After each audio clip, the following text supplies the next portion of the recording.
मेरे कई रूप हैं, कई नाम हैं। कोई मुझे देवों के देव महादेव कहता है, कोई रुद्र के नाम से पुकारता है। किसी के लिए मैं आदि योगी हूँ, तो किसी के लिए भैरव। कहीं पशुपतिनाथ हूँ, तो कहीं नीलकंठ। परंतु आज मैं अपने जिस रूप की कथा सुनाने जा रहा हूँ, वो कथा है बाल शिव की।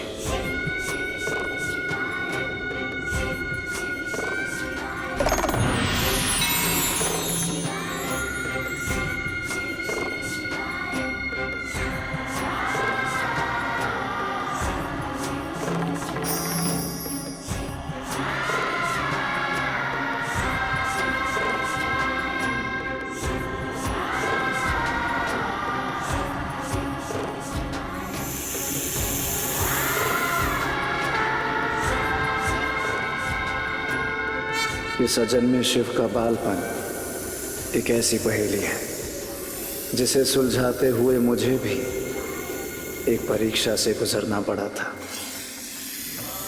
वो परीक्षा जो मेरी ही एक महान भक्त के लिए भीषण अकाल के रूप में उसकी आस्था और विश्वास की परीक्षा ले रहा था। इस बाल शिव को जिस माता का आचरण, जिसकी गोद और ममता प्राप्त हुई, वो कोई साधारण स्त्री नहीं थी। वो ऋषि कर्दम और देहूति की पुत्री और सप्त ऋषियों में श्रेष्ठ महर्षि अत्रि की पत्नी थी, जिसके मातृत्व की छांव में मुझे बाल शिव के रूप में जन्म लेना था। महासती अनुसुईया।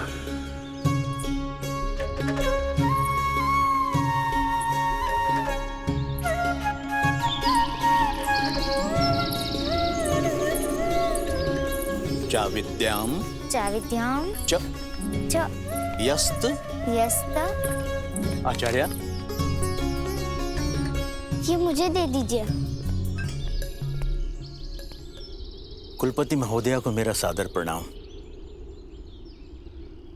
अकाल की विभीषिका बढ़ती जा रही है। मेरे विचार से गुरुकुल को हमें कुछ समय के लिए बंद कर देना चाहिए। क्षेत्र में जल और अन्न का घोर अभाव है। हमारे गुरुकुल में ऐसा नहीं है आचार्य।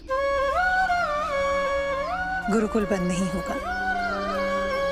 गुरुकुल ज्ञान की धरती है। प्राकृतिक आपदा से धरती तो बंजर हो ही चुकी है। अब उसके भय से मैं अपने छात्रों के जीवन को शिक्षा के अभाव से बंजर नहीं बना सकती। बंजर और बांझ भूमि से जीवन की अपेक्षा करना व्यर्थ है आचार्य।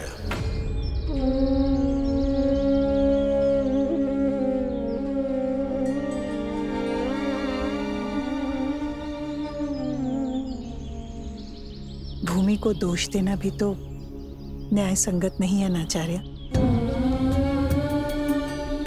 गुरुकुल जैसा चल रहा है वैसा ही चलता रहेगा। जैसी आपकी इच्छा। इस यज्ञ को छोड़कर संभवतः आप कहीं बाहर जा रही हैं?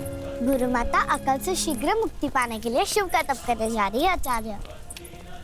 आपके पति ऋषि अत्रि तो यज्ञ कर रहे हैं वर्षा हेतु, फिर आपको तप करने की क्या आवश्यकता? ओह, समझ गया। आपको अपने पति की वैदिक शक्तियों पर विश्वास नहीं है। सच्ची शक्ति और दृढ़ विश्वास, इन दोनों को प्रदर्शन की आवश्यकता नहीं होती आचार्य दनपानी।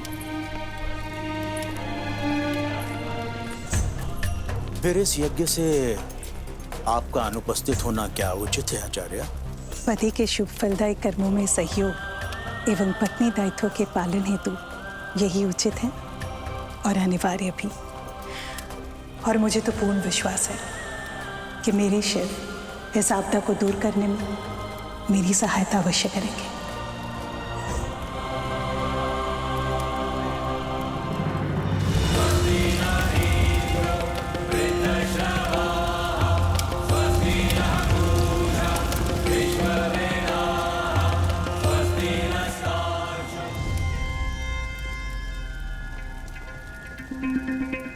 बस एक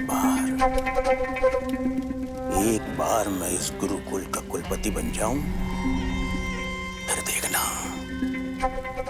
सदा के लिए कैसे बंद करवाता हूं मैं यहाँ शिव भक्ति।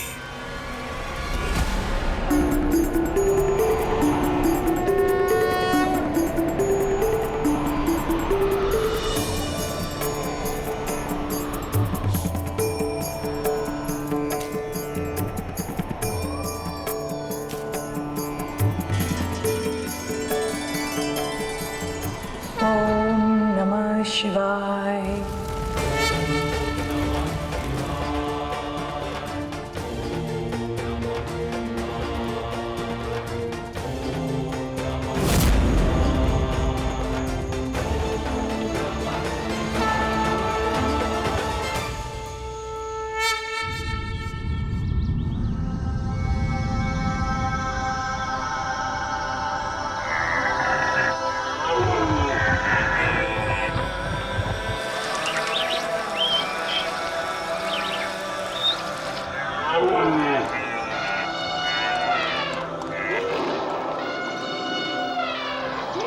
सुनो सुनो, शीघ्रता करो, निकलने का समय आ रहा है।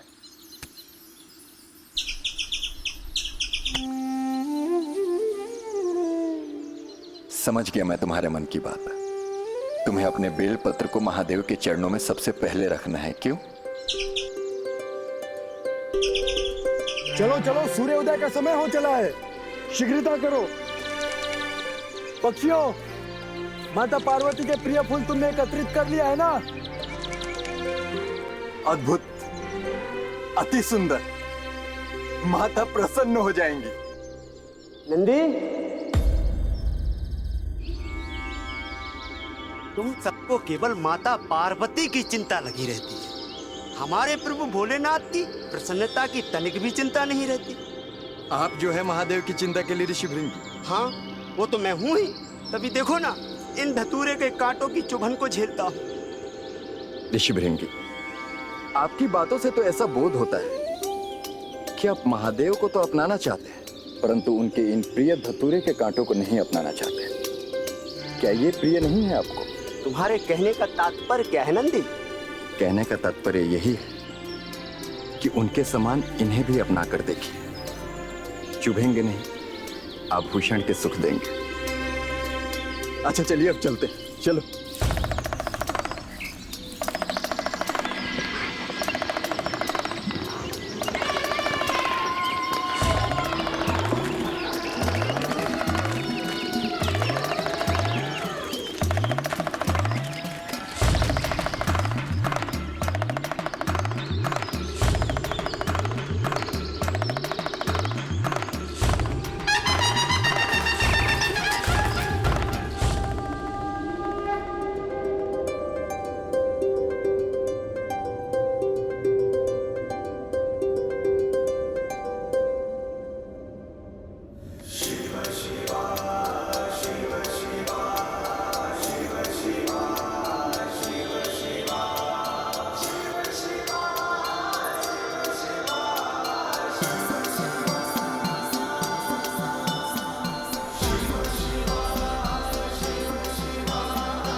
शिव कैलाशों के बासी, धौली धारों के राजा, शंकर संकट हर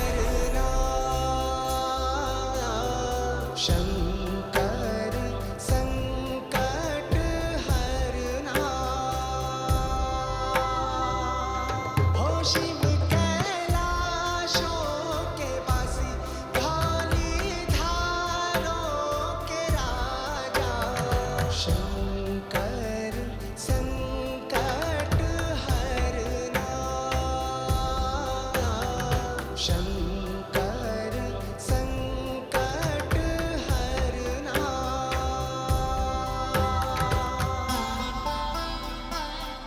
बोलो उमापति महादेव की बोलो पार्वतीपति महादेव की हर हर महादेव हर हर महादेव हर हर महादेव हर हर महादेव तेरे कैलाशों का अंत न पाया अंत बेअंत तेरी माया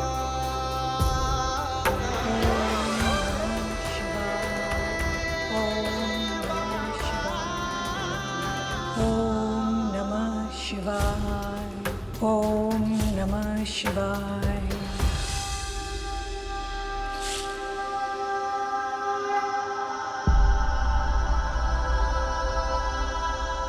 गौरी, मुझे जाना होगा।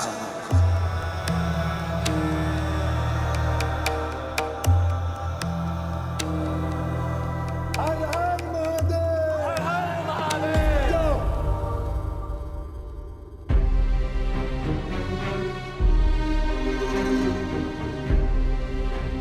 आज अर्चना के फूलों को प्रतीक्षा करनी पड़ेगी।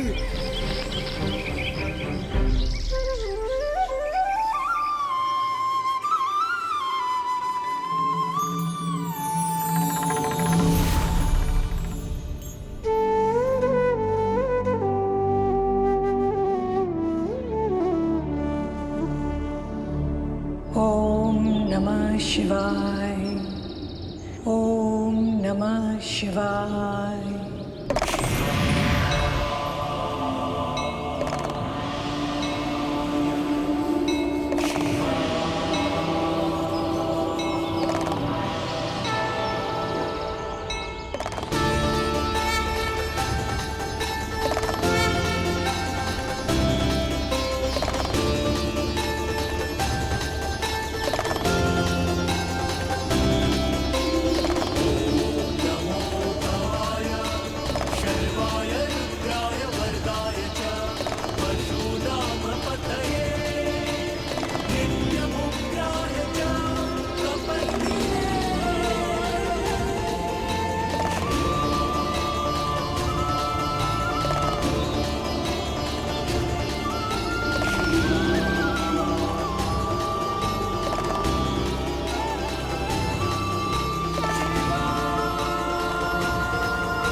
असंभव किंतु सत्य। क्षमा कीजिए गुरुजी, पता नहीं मुझे ऐसा क्यों प्रतीत होता है कि आप कभी कुलपति नहीं बन पाएंगे, कभी नहीं।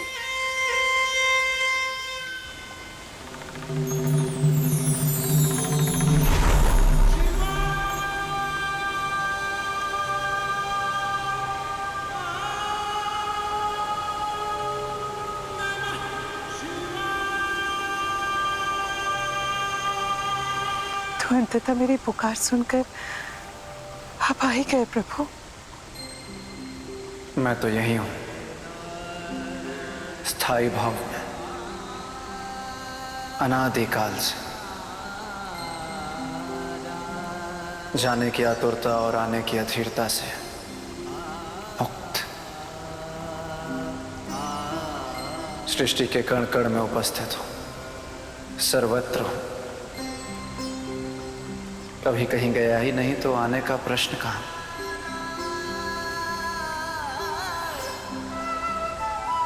किंतु फिर भी कोई मुझे पाने की चेष्टा नहीं करता। आज आपने बुलाया तो कैसे ना आता, आना ही था। मैं किन शब्दों में आपका आभार व्यक्त करूं महादेव। एक मां अपने पुत्र को आभार की शरशैया नहीं, आशीर्वाद का कवच देती है माता।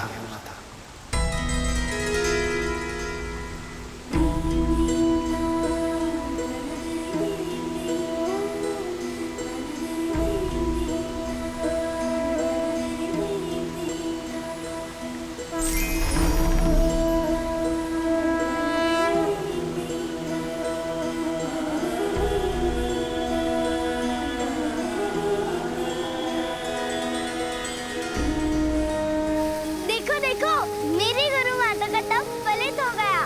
महादेव की शक्ति से जल आ गया, अकाल समाप्त हो गया। गुरु माता,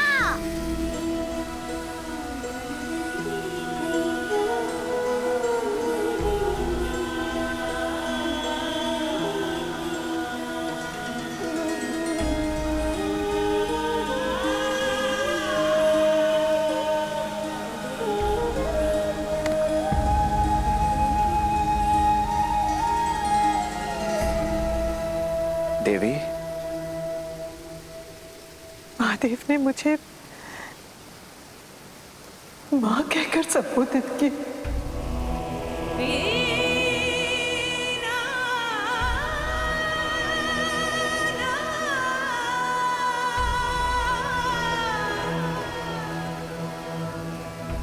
देवी, अपने कुटुंब के कल्याण हेतु आपका यह समर्पित जीवन एक उदाहरण है। आपके इस मातृत्व भाव का ऋण चुका पाना असंभव है देवी। ऋषिवर, देवी अनुसुईया का यह भागीरथ प्रयास प्रणम्य है। आज से आप इस क्षेत्र में भागीरथी के नाम से जानी जाएंगी।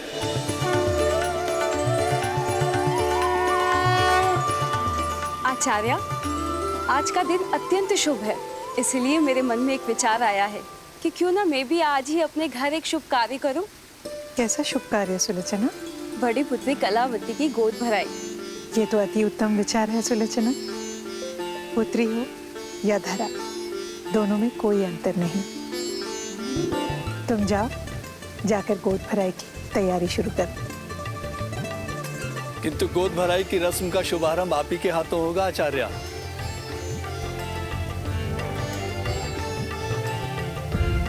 स्वर्णावसर।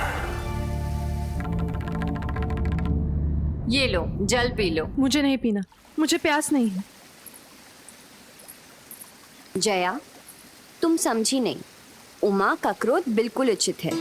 मैं तो कहती हूँ शिवाय तो उनसे बात ही नहीं करना। हाँ, पत्नी हो तुम उनकी, और पति का धर्म होता है पत्नी को हर बात बताना। शांत हो जाओ, शांत हो जाओ तुम दोनों। एकांत दो मुझे, एकांत दो। लो, अब तो इन्हें एकांत देना ही पड़ेगा विजया। हाँ, शिव जो आ गए हैं। शिव आ गए?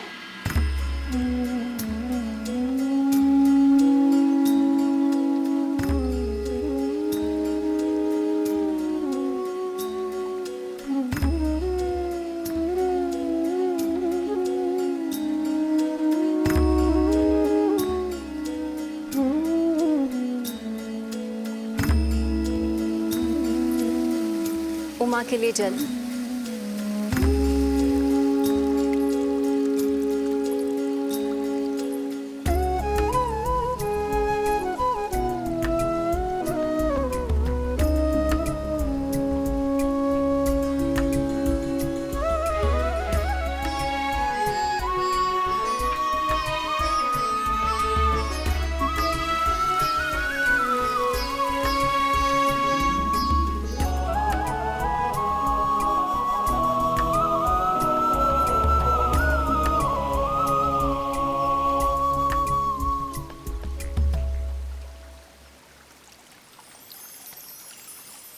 जल से इतना क्रोध क्यों पार्वती?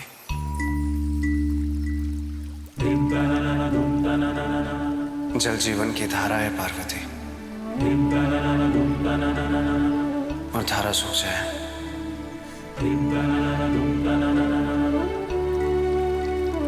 तो अस्तित्व समाप्त हो जाता है।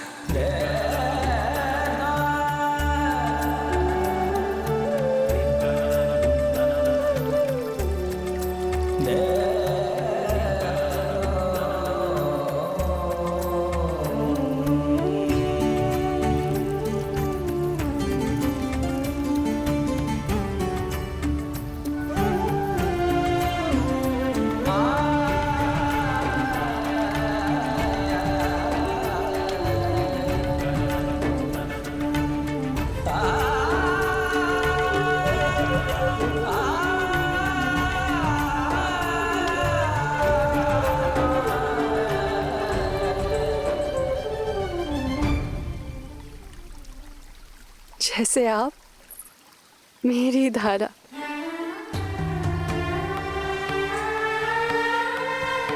जब आप नहीं होते तो मैं सूख जाती हूँ, मन नहीं लगता, मन व्याकुल हो जाता है। मन की व्याकुलता ही मधुर संबंधों की आधारशिला है पार्वती।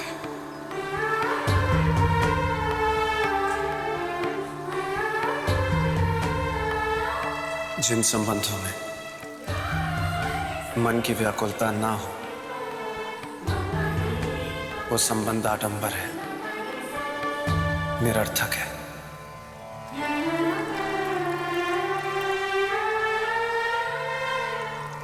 कहाँ चले गए थे आप बिना बताए? मात्र ऋण चुकाने। माता की पुकार पर पुत्र ना जाता तो अधर्म होता। माता? माता अनुसुईया, वही माता अनुसुईया जिन्होंने हमारे विवाह में मेरी माता का दायित्व निभाया था।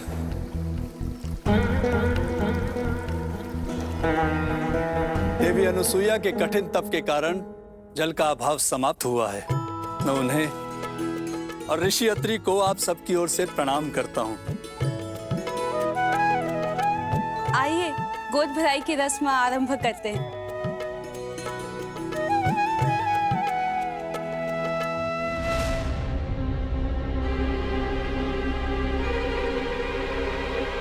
रुकिए रुकिए।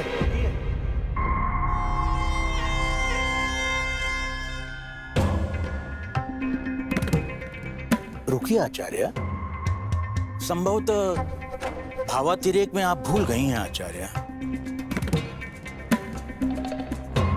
हमारे समाज की परंपरा के अनुसार मांगलिक कार्यों में निसंतान और विधवा स्त्रियों का प्रवेश अशुभ और अपशकुन माना जाता है।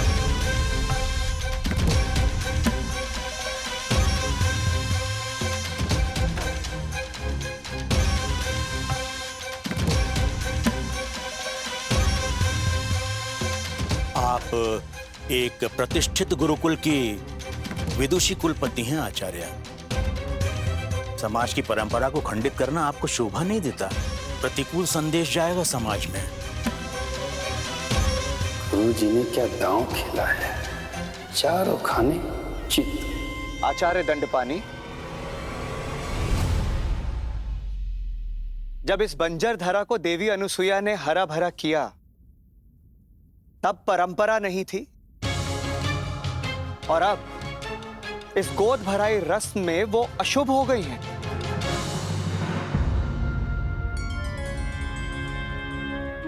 उचित है परंपरा और नियमों का स्मरण कराने के लिए। आप सबका आभार।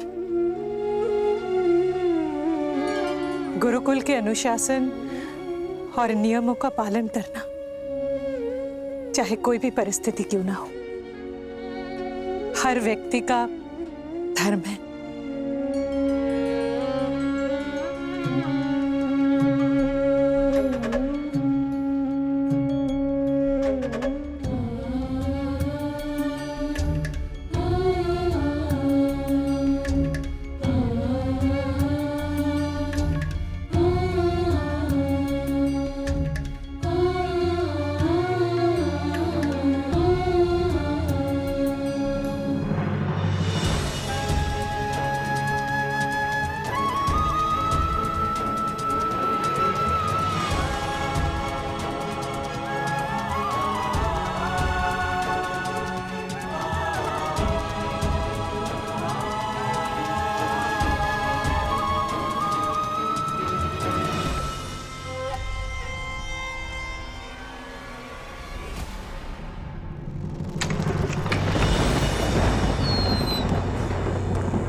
दंड पाने की बातों से दुखी मत होइए देवी।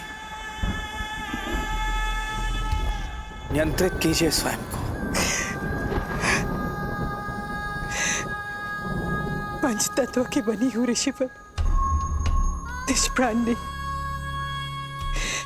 शूल चुभेंगे, पीड़ा तो होगी। समझ सकता हूं आपकी व्यथा को देवी। यदि बांट सकता तो अवश्य बांट लेता।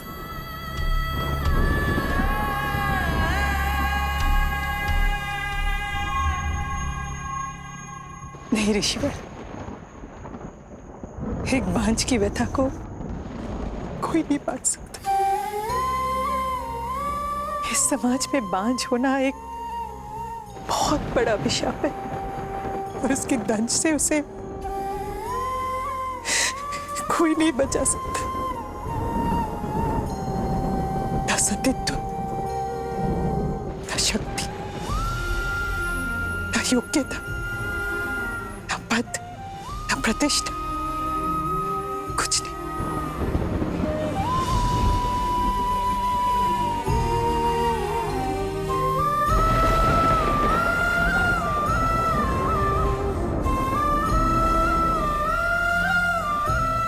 देवी अनुसुईया, मैं मानता हूं गोद भराई समारोह में जो कुछ भी हुआ वो किसी भी स्त्री के लिए बहुत ही अपमानजनक है, परंतु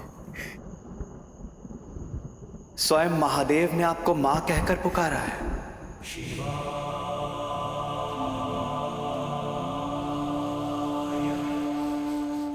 शिव के संबोधन के रहस्य को समझिए।